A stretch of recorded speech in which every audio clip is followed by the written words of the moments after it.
ഇത്തരത്തിലുള്ള വിഷയങ്ങളിലേക്ക് വരുമ്പോൾ ഇങ്ങനെയാണ് എന്നുണ്ടെങ്കിൽ, അതായത് ശ്രദ്ധ തിരിച്ചുവിടാൻ വേണ്ടി, രക്ഷാപ്രവർത്തനം നടത്താൻ വേണ്ടി ഇങ്ങനെ ഒരു പ്രതിഷേധം സംഘടിപ്പിക്കുകയാണ് എന്നുണ്ടെങ്കിൽ അതൊരു അല്പം കടന്നുപോയില്ലേ? നോക്കുമ്പോൾ പോലീസുകാർ നോക്കി നിൽക്കെ സർവകലാശാലയിലേക്ക് വിദ്യാർത്ഥികൾ ഇരച്ചു കയറുന്നു. അവർ അവിടെയും പോലീസുകാരുണ്ട്. പക്ഷേ ആദ്യം ലാത്തിയൊന്ന് ഉയർത്തുന്നു, പിന്നീട് അവർ നോക്കി നിൽക്കുന്നു. ആസ്ഥാന കെട്ടിടത്തിനകത്തേക്ക് അവർ കയറുന്നു.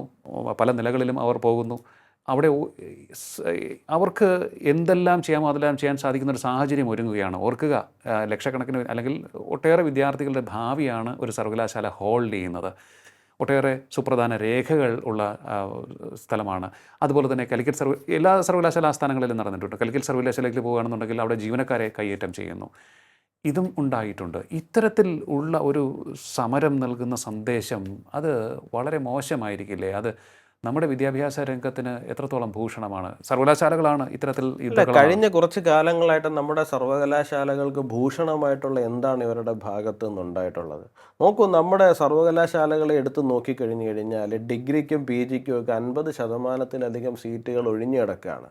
ഞാൻ ആരെയും മോശമാക്കി പറയുന്നതല്ല, പക്ഷേ എന്നാലും പറയേണ്ടുന്ന സാഹചര്യമുണ്ട്. ഇപ്പോൾ പലപ്പോഴും പി ജിക്ക് 1ാം റാങ്ക് കിട്ടി, 2ാം റാങ്ക് കിട്ടി, 3ാം റാങ്ക് കിട്ടി, 3 പേരുടെ ചിത്രം പത്രത്തിൽ വരുന്നുണ്ട്.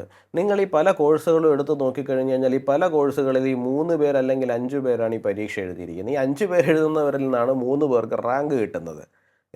വളരെ നമ്മൾ കരുതുന്നത് എന്താണോ അതേ 100 കണക്കിന് 1000 പേര് എഴുതിയാൽ അല്ല, 3ഓ 4ഓ പേരാണ് പലപ്പോഴും പല കോഴ്സുകൾ പഠിക്കുവാൻ വേണ്ടിയിട്ടുള്ളത് എന്നുള്ളതാണ്. അതിൽ നിന്നാണ് ഇവർക്ക് റാങ്ക് കിട്ടിക്കൊണ്ടിരിക്കുന്നത്. അപ്പോൾ ഈ പല കോഴ്സുകൾ, ഞാൻ ഈ പറഞ്ഞ റാങ്ക് നേടിയ ആൾക്കാർ മോശമാണ് എന്ന് പറഞ്ഞതല്ല. അവർ ചിലപ്പോൾ 1000 പേര് എഴുതുമ്പോഴും ഇവർക്ക് തന്നെ ആയിരിക്കാം 1ഉം 2ഉം 3ഉം റാങ്കുകൾ കിട്ടുന്നത്. അവരെ ഞാൻ മോശക്കാരാക്കി പറഞ്ഞതല്ല. ഞാൻ പറഞ്ഞ ഒരു ദുരവസ്ഥ എന്താണെന്ന് പറഞ്ഞു കഴിഞ്ഞാൽ ഈ പല കോഴ്സുകളും ഒഴിഞ്ഞു കിടക്കുകയാണ്.